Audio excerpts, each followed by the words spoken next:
Welcome to All About Neighborhood Associations, a Milton and Boston Roundtable. My name is Jeff Stone, and I'm moderating this discussion with Ronit Voigt. With us in the studio, we have members of 3 Boston neighborhood groups, 4 Milton groups, and we have representatives from both the Milton Police Department and the Boston Police Department. All our participants will introduce themselves in a few moments. Whether you still live in the neighborhood you grew up in, or you're from another part of Massachusetts, or another state, or another country, and I think we have all of those represented among our participants, most people share a desire to know their neighbors and to protect and improve quality of life where they live. Some neighborhood groups form as crime watch groups, others as block associations to hold social events, and others to have more clout with city or town officials. Some do all 3 and much more. This program has 3 purposes. First, we want to provide information to viewers in Milton, Boston, and other communities about neighborhood associations, how they work, why they exist, where they're located, and their role in improving quality of life and public safety. Second, we'd like to encourage people to join a neighborhood association if one already exists where they live, or if not, to consider starting one, and we'll provide some tips on how to do that. And third, this show provides an opportunity for Boston and Milton residents to compare notes on their groups and build some friendly new relationships across the Neponset River, which is the borderline for our communities. Ronit? Thank you, Jeff. Our program has an ambitious agenda. After introductions, we'll ask the police department representatives to give us their perspectives on the role and value of neighborhood associations and neighborhood watch groups. Then we'll ask each of you about the structure of your group. We'll ask you for a sampling of some successful activities or special moments that your groups have had. We'll ask about challenges faced by neighborhood associations. And finally, we'll ask for your advice on how to start up a new group. Because we have 9 participants and several sections to cover, Jeff and I will do our best to be good moderators and move us along so that we can touch on everything. We thank you in advance for keeping your answers succinct. So let's go right into the introductions. We'd like you to tell us your name, your group, and whether it's in Boston or Milton, how many years you've been involved with it, and one benefit you personally have found or of having or belonging to a neighborhood group. Jeff and I will go first to demonstrate. Jeff? Thanks, Ronit. Okay, my name is Jeff Stone, and I'm a member of the Pope's Pond Neighborhood Association in Milton. I've been involved with it for 6 years, and one benefit that I see for me personally as a co-founder of that group was the great feeling of bringing together people who didn't know each other and giving them a chance to get to know neighbors, which they very much wanted to do. Ronit? I've been a member of the Columbine Cliffs Neighborhood Association since we moved into this area in 1993, and I found it incredibly beneficial to talk to people who were able to steer me in the right direction when I had a concern or an issue, and the camaraderie that I felt when we met and spoke with each other. Good evening, Jeff and Ronit, and thanks for inviting me to participate tonight. I think it's a great forum. My name is Peter Jackson. I'm a member of the Columbine Cliff Neighborhood Association with Ronit. I've been involved about the same amount of time as Ronit, since the early 90s. The Columbine Cliff Neighborhood Association is a big association. It represents about 900 households, and we have an active social agenda, but also primarily an advocacy agenda. We'll get into all the details. And this ability to work with a group of people to make change in our community is the really highlight for me. Thank you. My name is Ellie Spring, and I'm a member of the Cedar Grove Civic Association. Currently an executive board member that's located in Dorchester, along Gallivan Boulevard, right across the river from Milton. I've been involved since I moved to my home in Dorchester about 20 years. The association is one of the oldest in the city of Boston. It's somewhere between 75 and 80 years old. So we're a mature organization, so to speak. We have written bylaws and all of the trappings of an organization. We've had some challenges along the way, and the benefits I have is that many people in my neighborhood know me because of my participation in the organization, and I don't know them. And it's really a great way, whether it's at the grocery store or whatever, to strike up a conversation and find others that are energized about their community. Thank you. My name's Karen Friedman Hanna, and I too am part of the larger Columbine Cliff organization, but I'm here representing a smaller offshoot of that, the Cliff Norway Association, which isn't actually a formal neighborhood association, but rather once you're in our neighborhood, you belong. And it's a group that does both social things and also a crime watch type of thing. And I've been in it for about 17 years, and as I said, everybody in the neighborhood is automatically in it, and the benefit, many benefits, but one of them is that we have a neighborhood listing of all the houses with all the names and all the phone numbers, and so you always have it as a resource for like how to call people, how to get in touch with them, but also people's names, so you know that because you can go back home and say, oh, who was that person, and you have a listing readily handy, so it's a great thing. Hi, my name is Carolyn McNeil. I'm the director of the Neighborhood Watch Unit for the Boston Police Department, and I've been in that role just over 6 years. I've been with the department 16 years. I'm going on 16 years, and just really within our unit focusing on community engagement and knowing the importance of that and the success of neighborhood watch groups. I think that they do a number of different things, and I think they're beneficial in so many ways. I can't say it enough. I think that they create relationships, obviously, among neighbors and with the police, which I think is essential. We're going to give you and the lieutenant more time to expand on that in just a couple of minutes. So we'll just go through the introductions right now. Thank you. Fine. My name is Corey Allen from Boston. I'm part of the Cummins Valley Neighborhood Association, which encompasses parts of Mattapan, Hyde Park, and 2 streets in Rosendale. We've been around for about 3 years, and I would have to say my favorite time was with one of our residents who lives on Pleasantview Street. Because of the family's work schedule, they were not able to make the meetings, but they invited me over for dinner, and we've been exchanging dinner visits for the last couple of years. So once again, very good in terms of being able to get intimate with some of our neighbors. My name is Bob Vance. I'm from the Fairmontville Neighborhood Association, which is on the Milton line, as everyone here knows.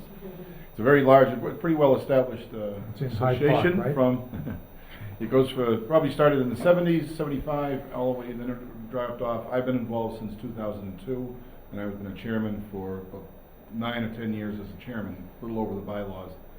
Best times we've had is meeting people, new neighbors, connecting. We've established annual events like the big yard sales for the entire neighborhood, helping out other neighbors in drives and collections, and also, like Ellie said, getting to know everyone and making a relationship with the community police has been wonderful.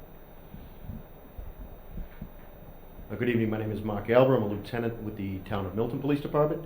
I've been a police officer there for 22 years, coming off a night shift, and I'm in the Community Development Office now for about a year, so I'm kind of new to the neighborhood group program, but you know, I'm deep within the department. Like I said, I've been there 22 years, so I've just kind of started in this role, but I'm learning every day, and I can put my 22 years of service in as a police perspective in this whole thing.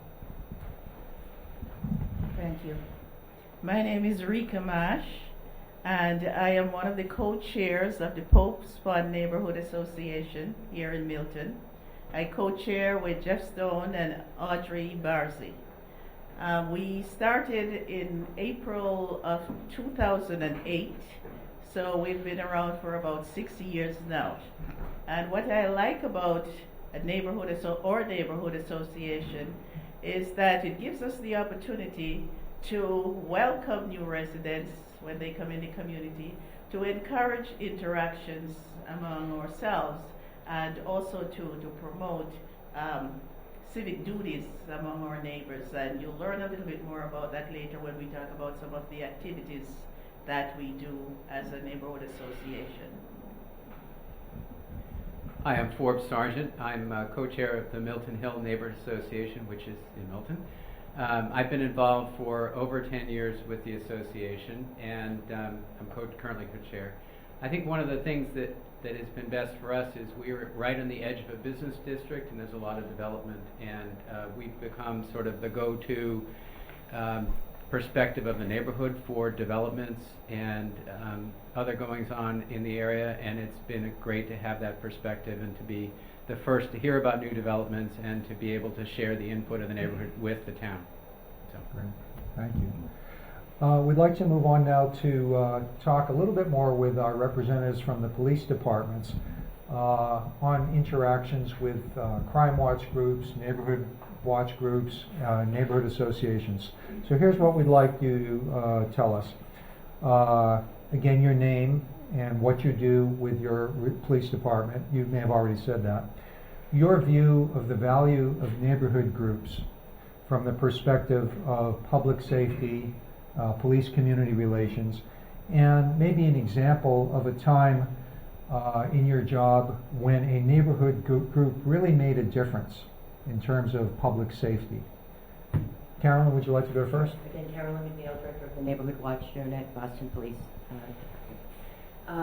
So I think that there's tremendous value, as I had said before. I think it creates a relationship. It's obviously creates a relationship between police and the community, and it builds a sense of trust, which I think it is so important in public safety and with law enforcement. It allows us the eyes and ears on the street, which is so vital. You hear time and time again that police can't be everywhere, so we rely on the public and the public's help and their eyes and ears on the street to report things that we might not necessarily see or hear. So I think that is another vital piece. I think organized community groups create a sense of accountability for us because we become accountable to our constituency and our residents who we essentially work for. So I think that that's an important piece. It keeps us, I really truly believe, on our toes and makes us our best self in terms of response. We have over about 345 really active groups throughout the city. And we work really hard at sustaining those groups, maintaining, sustaining. Groups come and go, but we try to really work hard on keeping them as viable groups because we recognize the importance. One really good story, fairly recent story, I'll give a little quick story about a group in Charlestown that organized because of a problem property. There was a house around the corner off of Warren Ave, and it was problematic. A family had owned it. The grandmother was in the nursing home, and family members had took sort of ownership and residency in the house. Lots of drug problems and just repeated problems, traffic in and out. This group formed because of that, didn't necessarily know what to do. We met every month, problem solved around the issue, worked with the attorneys from the grandmother's estate, worked very closely with the district police officers. The residents were very, very good about getting us license plate numbers, descriptions of people, and calling when they saw things. And it took about a year, but they eventually sold the property. And everyone in the house got eviction notices, and they were living in pretty deplorable conditions, and it was really a blight on the neighborhood. And truly, without the activism of those residents, I have no doubt that the behavior would have continued. And there was a lot of crime that emanated from that particular property. So it's a good story. Thank you. Lieutenant Alba? Lieutenant Alba from the Milton Police Community Development Office. The best way I can describe my view of the neighborhood associations is Years ago, you hear about all the neighborhoods here, they all had a walking policeman. A policeman you could actually approach, see, come face to face and converse with. I think with the change in times, I mean, we're talking a little bit before I got on, as early as I got on, you'd have a walking beat, they would call it, and you'd come face to face and you could, like I said, talk to the officer. That's since gone, everyone's in a vehicle now, and it kind of closed the door between community and police relations a little bit. So the neighborhood associations invite me or, other officers department, to address their concerns. We're in the car, like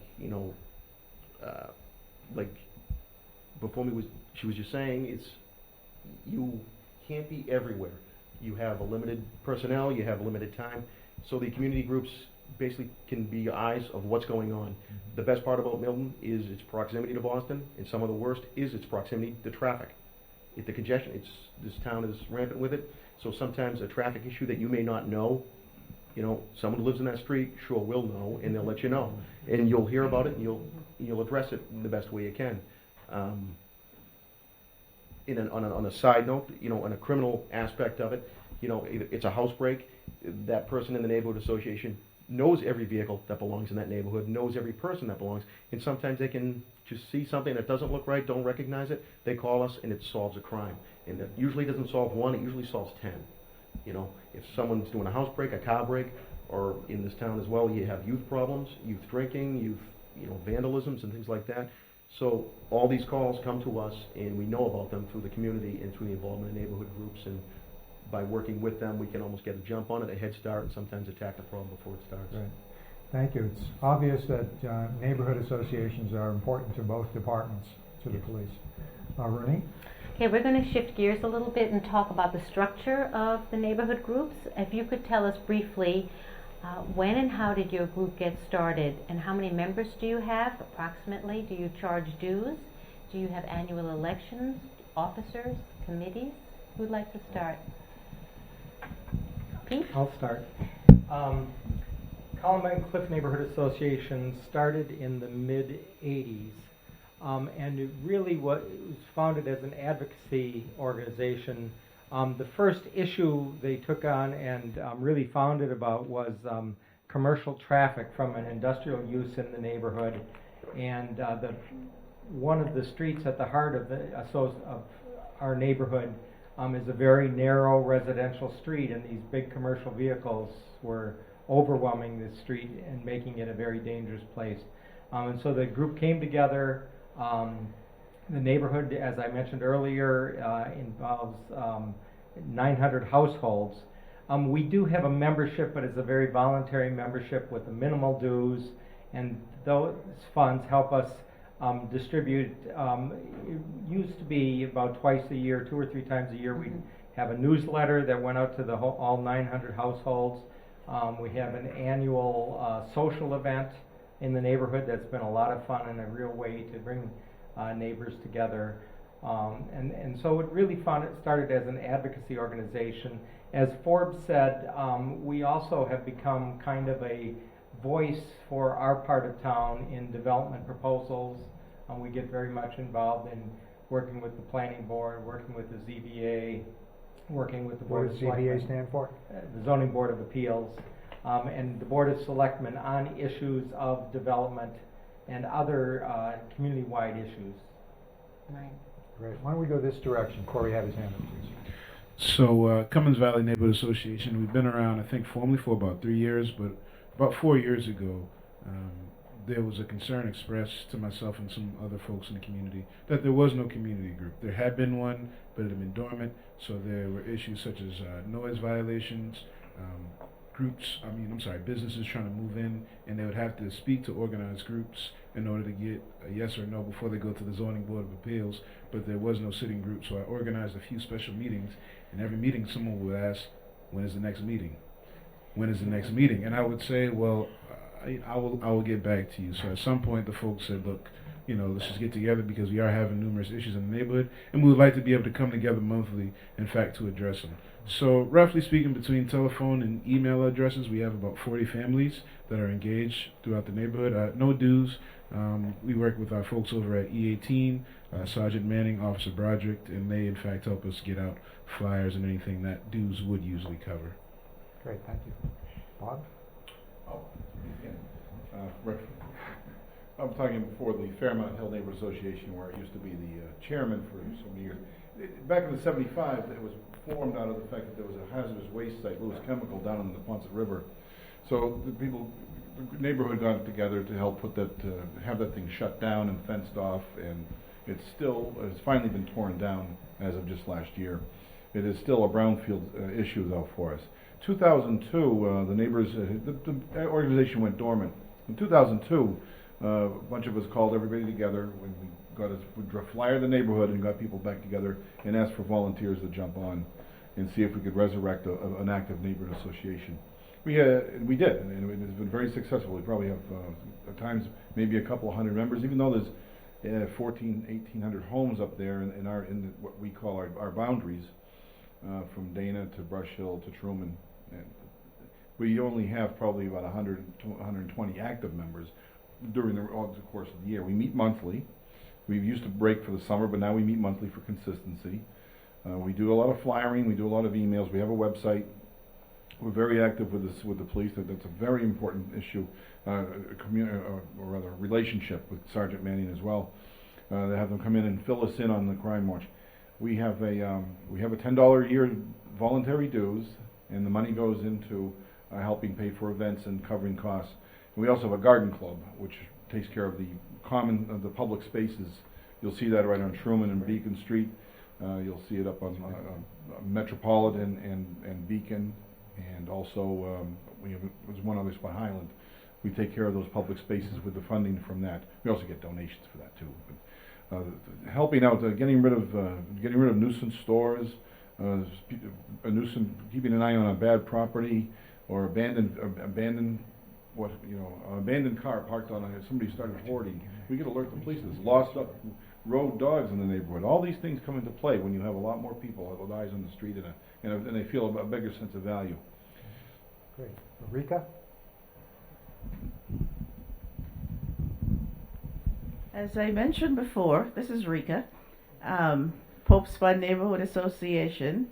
Our association is somewhat informal.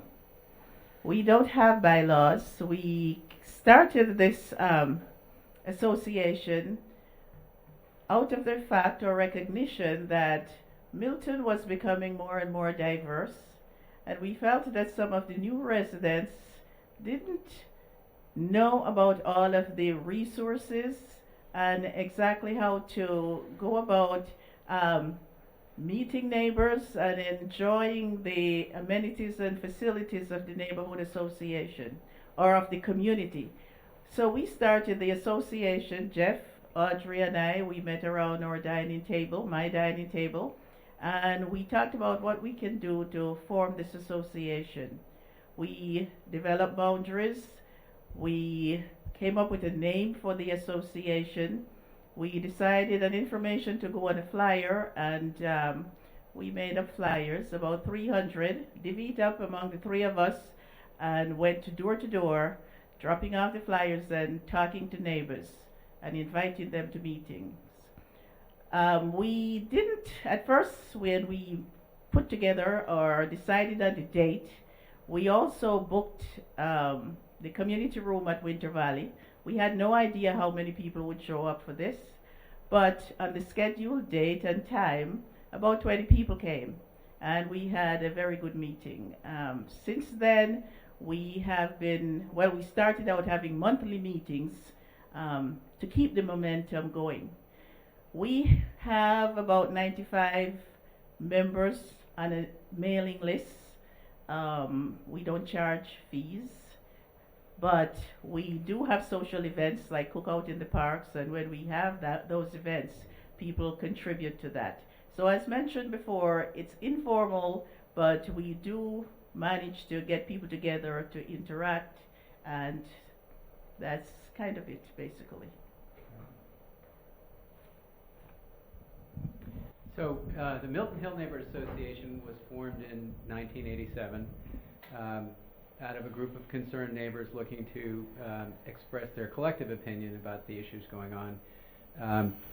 We're supposed to have annual meetings. What's happened is that they tend to cluster around issues in the neighborhood. So depending on the development, depending upon the traffic, depending upon one of the issues, we've had issues over traffic lights in our neighborhood, we've had issues over multiple developments in the neighborhood, and we've had other issues of concern from time to time, new restaurants coming in or something. So we tend to have them not regularly, but more based when an issue comes up. We actually haven't had a meeting for about a year. Our last meeting was actually joint with Columbine Cliffs last fall, I think it was, and that was around another development in the neighborhood. So what we do try and be, I won't say it's reactive to some extent, but that's good because it means that we're topical in the issues that we need to address. We're not just having a meeting for the sake of a meeting. That being said, we probably should have a meeting fairly soon. But we have all the households in the neighborhood get a postcard when there's a meeting. We also try and spread the word around by email. We don't have any formal dues, and we do have some money which we use for meetings and notices and things like that. Thank you. Karen?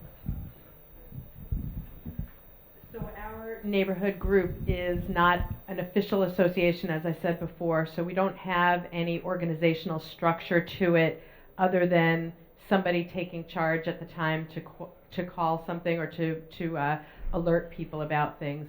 In the last couple of years, that's been me. As a town meeting member, I've heard a little bit more about some things. I try to keep our neighborhood abreast of what's going on with things like that anyway, with town events and different things that they might want to know about that they may not be privy to or may not be seeking out as much. And so our association actually originally came to being in about 20 years ago. From what I understand, it was the first actual neighborhood watch that started. And it was begun by Rich Ring, who lived in our neighborhood for many years, working with the police department because there had been a rash of break-ins, which is not so different from now, which is a big part of why our group gets together to discuss various things if there's an increase in break-ins at any given time. And that happened a couple of years ago again, where there was a big rise in break-ins, and so we found it really necessary to beef up what we were doing. It was very informal, and then we found it necessary to hold an actual meeting with everybody and decide, okay, how are we going to tackle this with the police? And I have to say, the Milton Police has been really wonderful about addressing our concerns. They came to our meetings, the chief came to our meetings and gave us suggestions. We set up email interactions, and it really did make a huge difference, we found, and they told us they found as well, because our neighbors became very diligent and very aware of everything that was going on. If you saw any car that didn't belong, as you had said, or if anything suspicious, they said call. We would rather it be a false call than not call. Excuse me. And by doing so, they actually caught several groups in action of breaking into the houses. It became a dialogue back and forth, and a very effective one at being able to stop crimes going on. So we've been feeling very successful about that. So that's the crime watch aspect of it, which is the urgent aspect that people get involved for and people feel very stressed about. But our group has had many, many social events that have been wonderful. That they're usually more impromptu, but there have been some just really wonderful, diverse ethnic events that help people to understand other cultures and bring people together that from different age groups that they may not have otherwise gotten to know each other. You get to know people where your kids are a certain age, you get to know those people more, or families with babies get to know when they're walking around outside, but frequently it doesn't cross the boundary that much into other generations. And what we've found is that the get-togethers that we have really help it to cross those boundaries of age and, just different people than maybe in your own little social network that you might otherwise get to know. And it's really been wonderful for that reason. We have no dues. When we have these social events, everybody chips in some way. They provide, everybody brings food or somebody hosts something, and then the next time somebody else hosts something, we all bring our barbecues out onto the street. If there's going to be a more organized block party, we all contribute a certain amount. But it really works. It's really wonderful. And good successes. Great, thank you very much. Ellie? Because we're an older, mature organization, we have dues, and those dues are tied. If you're not a member in good standing, you don't get to vote, because our organization ebbs and flows. We generally have, I think, about 450 people on our email list. You can choose to get the newsletter either in print form or via email. We have a fledgling website. But when a big issue comes, as was indicated, we will have up to and over 500 people in a room. And they come out of the walls. And the only way that we can organize the voting and at such a large meeting, and we hand out ballots, and we now we don't have a vote right away. We hear something, we wait a month. People have to be in good standing, have their dues paid up within 30 days. So it's a little bit more structured than others, but I think it's because we've been around a lot longer and we've learned from our mistakes, because we've had very large developments and issues with government and developers for a long period of time. I think that we have committees, mostly on smaller developments. Anything that's coming before the Zoning Board of Appeals, the ZBA, has to come before the Neighborhood Association in the City of Boston, so that we are writing letters all the time over properties that want to change their occupancy. It might be a small thing, might be a much larger thing. We are beginning to have real density problems. Do you have social events as well? We meet monthly. We have had for over 50 years the Children's Christmas and Caroling Party and the tree lighting. We do our spring cleanup with the mayor's in coordination with the mayor's office. I serve on the Parklands Committee, because went through the whole Neponset River green park along the river, and so I was going to, as a representative from my organization, to the Neponset Greenway Council.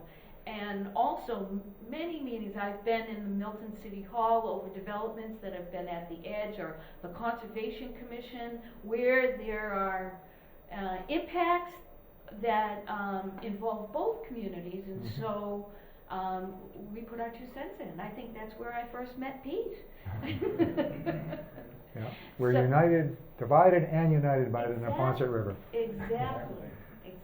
So we have a full slate of activities. We meet every month. We don't generally meet during the summertime, but at our June meeting, which is our annual meeting, we have elections every year, which usually happen in October, but our June meeting is our annual meeting where we have our treasurer's report and we do fundraising, and then we announce if we think we're going to need a special meeting during the summer because something is coming up. So. Well, this is great, because we're hearing just what we expected, a range of types of groups, from a very well-established group that's highly organized with many members like Cedar Grove, and a smaller, more informal neighborhood group like Columbine, Cliff Norway. Thank you. It's hard to remember all the names. So we're going to move on right now to the next section, and I think we've heard a range of activities already. So what I'd like to ask people is to share one special memory. You may have already mentioned it, so that's you don't have to repeat that. And I'm just going to ask for volunteers. If there's a special moment that stands out from your time with your neighborhood association, just share that with us. Then we're going to move on to challenges that groups face, and you can share with us, a challenge and maybe how you overcame the challenge. So, Corey, you had your hand up. Tell us about a special moment. So my special moment was a really big surprise. It was the first year that we were meeting, and for consistency's sake, I said, well, we'll meet during the summer. And so at our July meeting, I expected maybe 10 or 15 people, but I walked into a room of 40 people. Across Cummins Highway, the catch area for the Colorado Street Neighborhood Association, which was led by the late Mr. Gareth Kincaid, which is being led by his widow, Miss Annie Kincaid. They had a rash of break-ins and peeping Tom. So there was a guy trying to break into the houses, or a series of gentlemen trying to break into the houses, and also some guys looking in the windows. So they called our then City Councilor, Rob Consalvo, and he said, well, I know Corey has had his neighborhood organization for about 4 or 5 months. Why don't you go over there? So I had my folks there for our regular meeting, but then also our neighbors on the other side of Cummins Highway for their particular issue. I also had the E18 folks, but then across Cummins Highway, it becomes B3, so I had Captain Boyle, Jose Ruiz, and the sergeant, and all gentlemen that I know from working. But it was a special moment because at that moment it let me know that even though it's not within my quote-unquote catch area, organizing within the neighborhood allows for other folks, when need be, to come and be a part of your development. And so they were able, in fact, to catch up with this gentleman at some point. So that was very special to me. Great, thanks. Another volunteer, special moment, Karen. So again, it revolves more around a social. Actually, there are several social activities that have happened that have been really, really wonderful in our neighborhood.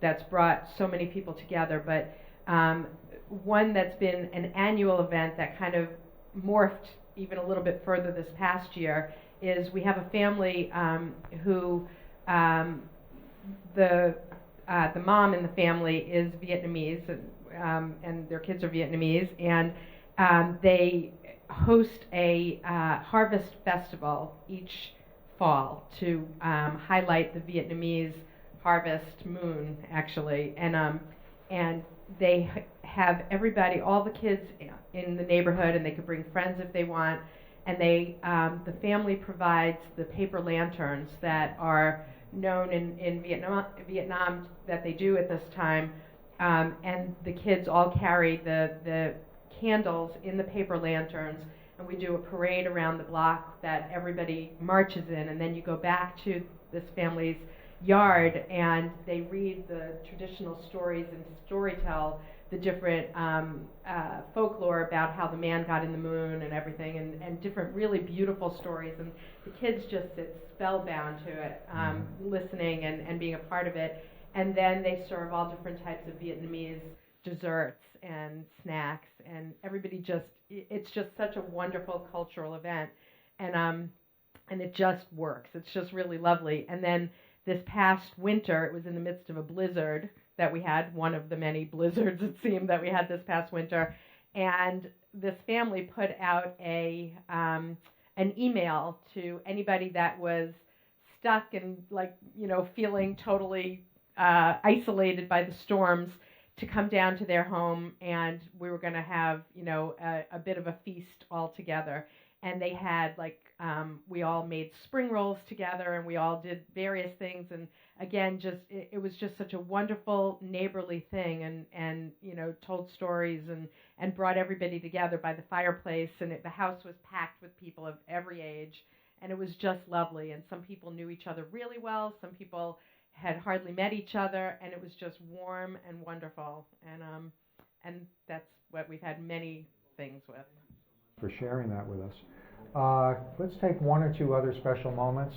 I'd actually like to, commiserate with Pete when my children were thinking of moving into the Columbines. We invited them to one of the socials, which is just a lovely event, and an opportunity to meet neighbors, and there's music, and local merchants have cheese and wine. And since they moved in, they want to know why there's only been one social, and there's a huge pressure to have another one, Pete, so we have to get going. So that's really been very special. I'd like to follow up with that a little bit, because that would be my special time with the organization also. We've had some good political successes and social successes and things like that. But our annual wine and cheese social has gotten to be a very looked forward to and welcomed event in the neighborhood. The realtors actually, when they show people houses, they talk about this event as a way to get to know neighbors, and it has become a real place to get to know new neighbors. Almost invariably, anybody who's moved into the neighborhood over the previous year comes to this event, and it's our opportunity to reach out and welcome new neighbors into the neighborhood, and let them know about the organization. So that's really a highlight for us. Is there anybody else who wants to share among Rika? I guess the social event is a common thread among us, because like you guys, we do cookouts in the park as well. We've had a few, and they are huge successes. People drive it by, they stop whether they belong to the neighborhood or not, and they enjoy the food as well as the company. So that's great. But one other thing I would like to talk about, and this is somewhat a surprise as well as a little bit of disappointment. I know you say successes, but I would like to highlight this because one of the things that we do in our neighborhood, for Green Day, we join with the Department of DPW, and we do cleanup. During our first year, we decided that we would clean up the Pope's Pond area. And that was the first time I was going down to the pond and to see that the lake, the body of water, beautiful. I didn't realize we had that body of water right in my backyard, in the neighborhood. So that was a pleasant surprise. But then we started cleaning up, and I was really taken aback by all the stuff that we retrieved out of that water. Gas tanks, tires, metal fencing, and in the woods, bags of garbage. So there you go, a huge sofa. So for me, that was disappointing to think that people would be so irresponsible about our environment. So that was kind of an eye-opener to me, and we've been back for other Green Days. We've cleaned up, and it's getting better, but part of what we talk about in our neighborhood is the civic pride and keeping the neighborhood clean. Not to say that all of this dump came from the neighborhood, because other people come in and do this too, but it's helpful for residents or people in the neighborhood to keep an eye out and to see if we can try to stop some of the dumping. Okay, let's transition Yes. to the next Yes. section, challenges. For the next 5 minutes, I think we're going to talk about the challenges. We're going to ask some volunteers and help discuss what challenge has your neighborhood association faced. Bob. I would have to say changes in land use in our neighborhood have been for the better, but it was a real challenge, and when we all pulled together, we were able to be successful. You may or may not be aware, or you probably know there's a park right at the Granite Avenue Bridge. Well, some 10 or 12 years ago, there was a junkyard there, and there were other old auto parts, and there was a dump, and we feel, just as you do on Granite Avenue, that when you come over that bridge, you're coming into our neighborhood, and that property for us was a real gateway. And we wanted that property cleaned up, and part of the property was being auctioned off. And we got the moms and with the baby carriages, and we had the signs and the placards, not to auction off that property to another developer, but to make it part of the parks that The Greenway. the Greenway that had already started with Pope John Paul II Park. And there were a bunch of us, and we were actually able to get DCR to purchase the property, clean it up, and now we have another park that threads through the bike path, or the bike path threads through, and then goes into the marsh. And for me, it was a hard time. It was a tense time, but there was a tot lot that was just around the corner, so there were a lot of incompatible issues or land uses that were going on, and we were able to resolve them in a very positive way for the neighborhood. It was a good challenge, and we won. We haven't Great. won them all. Great, thanks, Ellie. Bob, you want to share something?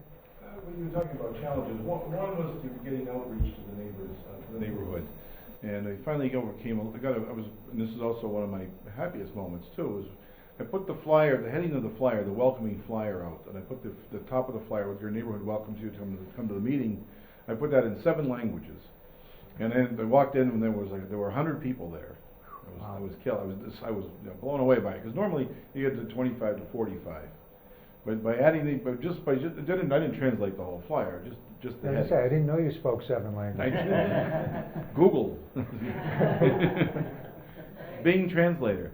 But the other part was getting the attention, and it's sometimes very frustrating, even with a quick response to the ISD and neighborhood associations, neighborhood services does.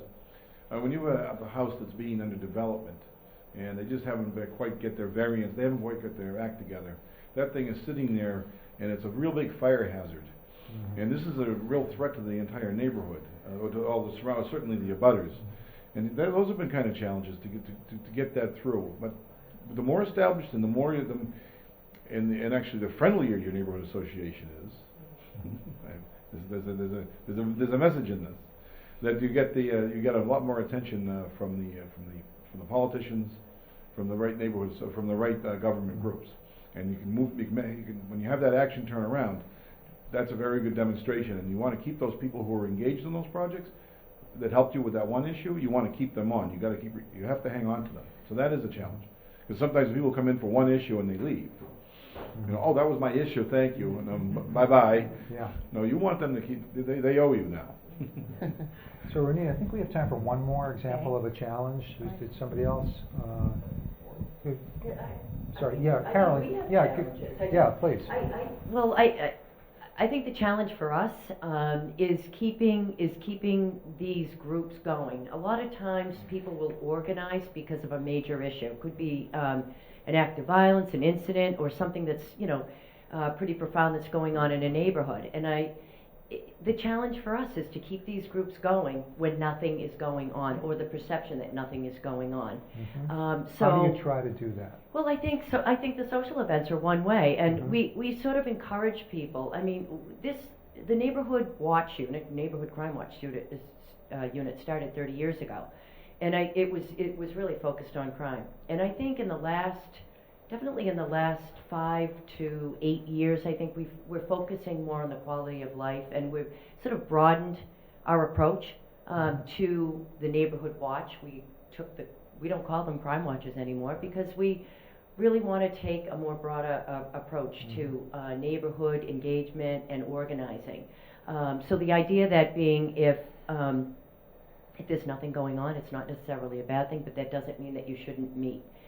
So I think social events do that, and just looking at other things besides crime, the quality of life, the noise, development, lights out, and those what we call the broken window type of issues in a neighborhood, graffiti, street lights, trash, issues that have to do with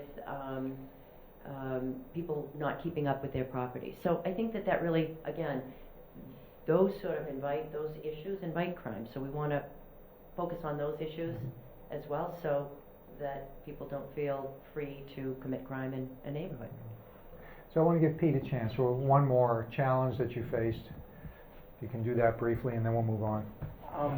Very briefly, I was going to bring up the same thing. It's an organizational challenge, and we've had challenges of keeping it going when the issues aren't real right on the doorstep. It's hard to get as many people together, change over people to volunteer to serve on our board, and to take a leadership in the group to get things going has been a challenge.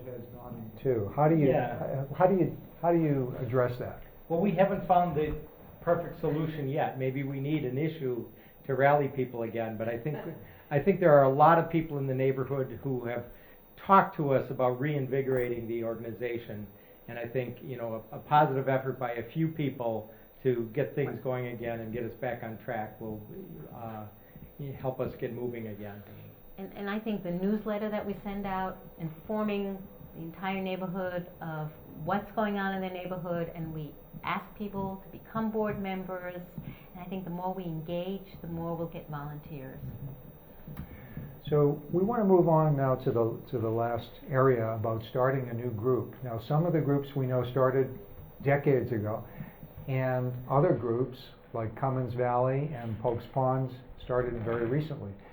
And we've heard a little bit about starting. What advice would anybody want to offer people who don't have a neighborhood watch or a neighborhood association where they live? How would you suggest that they started? Bob? One, it does help if there is a cause, but one, you're going to have to get out there with a couple of your friends, and you're going to go door to door. You are going to have to hit the streets and drop a flyer off. That's the first way to get them to communicate with them. You're going to have to make sure you give them your contact information and explain that, ask them to contact you. You might have to do this several times. Okay. I also would recommend if you start a neighborhood watch, you don't necessarily jump right into parliamentary rules. You don't have to run this so formally engaged at first. You will scare some people off. Mm-hmm. So have a little fun with it, lighten it up. Make sure that you have an agenda, and if you can get certainly websites or a certain kind of Facebook set up really quick. Those are very easy things to do nowadays. You can make sure that's known.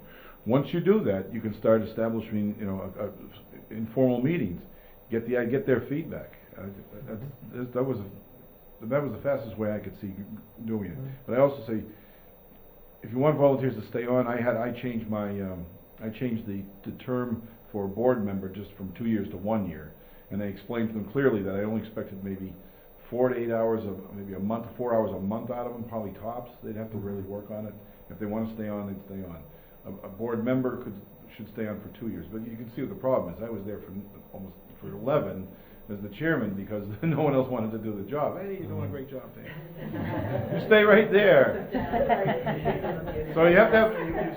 So that's the other thing. You do have to engage the right people to do this. Getting a listing from your realtor too about new houses sold in the neighborhood is a nice way to do it. So you can, if they're brand new to the neighborhood, they'll certainly show up for one meeting.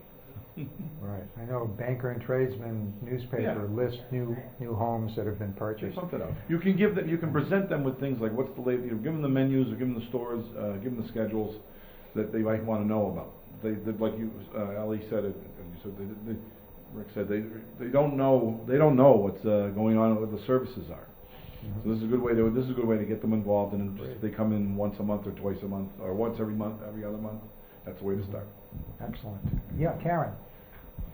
You could also start really small. You don't have to think more globally of an entire area. Start with your street. Start with talking. Be neighborly. Be willing to talk with your neighbors. Be willing to be outside. Say hello. The little things, break the ice. Don't wait for somebody else to say hello. Say hello. It's a very basic thing, but a lot of people don't do it. And if you break the ice and then just start chatting, and then maybe host a coffee at your own home for a few people on the block, and then say, okay, do you guys know anybody else, or, in any of the neighboring streets? Let's do another one where we bring those people in. Build on the little bit, and then expand. Because it's much more doable that way, much less overwhelming. Unless, of course, there is a major issue that you're trying to tackle, then you're trying to get it out to more people. But if you're really just trying to start something to get, something going, start small. Right. Any other suggestions on how to start a new group? Corey? Use your existing institutions. So one thing that made me happy is people said, I was in the gas station and I saw one of the flyers for the neighborhood group. I said, yes, that's a good reason to come out. Our now state senator, but former state representative Linda Dorsino-Fori, after a couple of months of seeing us organize, she in fact put some boots on the ground for us because we were establishing a new neighborhood group and actually helped get some folks out. And they said, wow, so you have the state representative backing you? I said, yes, because we're working on issues together, not in in a haphazard way, but in a very calculated way, and so she's supportive of that. Also, using other elected officials, we had folks from the city council come down. State Senator Sonia Chain Diaz came down to a meeting, and in fact came out to volunteer in an event. And so when individuals see that not only the local officials, but some of the statewide officials are coming around to support, they say, you want to know what? If these individuals are paying that much attention to us, we're in fact willing to buy in, because now we know that we're not in it alone and that we have partners in government and locally. Great. You know, can I jump in one? We have two experts here that you can contact. You talk to your neighbor, but your police liaison. They're actually experts that could help you out. So, Carolyn or Lieutenant Alba, if you'd like to talk about how to start a new neighborhood association, any tips? Well, I'm just hearing a lot of things about the positive. I haven't been to that, the the parties. Usually we get called to the back. That's a good way. I'm missing all the pastries and the. If anybody wants to invite Lieutenant Alba to a party, he will come. Okay. Carolyn. If I could just add one thing. Oh, to yeah, that, go ahead. in regards to the neighborhood association. Sometimes organizing, like people say, a traumatic event or an incident brings people together, but sometimes you want to get in there well before that. The important time is when nothing's happening, and sometimes when you're jumping in too late, it's harder for us, and it's it's all about quality of life, and sometimes trying to tackle a problem that's entrenched there is more difficult. So, everyone here kind of mentioned, during the lulls, during when the criminal activity's down, or the traffic issues, or the use, or the vandalism, those are important times too, but I think as important is the times when it's quiet, and that's when we can really take a foothold in the neighborhood. So it's being proactive rather than reactive. Exactly. We have about a minute left in the show. So Carolyn, if you'd like to I add. echo what everybody made wonderful remarks, and I think your remark about starting small is wonderful. And I just think that we all, from a police perspective, the more that officers and people in our unit are out and talking to people, I also mean detectives that are out talking to people when they're investigating an incident. The more that the police are interacting with folks out in the neighborhoods after an incident, the better off and we create more opportunity that way. So I think that, just the interaction is really, really important. And, of course, the community policing aspect is, that echoes our community policing mission. I just think the more that you're out talking to people and talking about the importance of that relationship and the communication, I think that is just integral. Any good relationship, I don't care what it is, whether it's police and resident, I don't care if it's married couple, I don't care if it's worker and co-worker, any good relationship starts with communication. And the more that we can increase that communication, the better off we all are. So I think that's really one important piece. Great, thank you. Thank you so much. Well, we hope viewers tonight are inspired to either join an existing neighborhood group or begin a new one. By putting in just a little bit of time, it's amazing the change you can make in your neighborhoods and improve the quality of life for everyone. So I really urge people to look into beginning or joining a neighborhood group. Jeff? Well, I want to thank everybody from Boston and Milton and the 2 police departments who generously gave up their time on a beautiful evening outside. And thank you so much for your generosity and your ideas. And we will be putting on the screen some contact information. I will mention pokespondna@comcast.net is an email address that you can use to get contact information for any of our participants, and also further information about how to start a neighborhood association. So thank you very much, everybody. Thank you.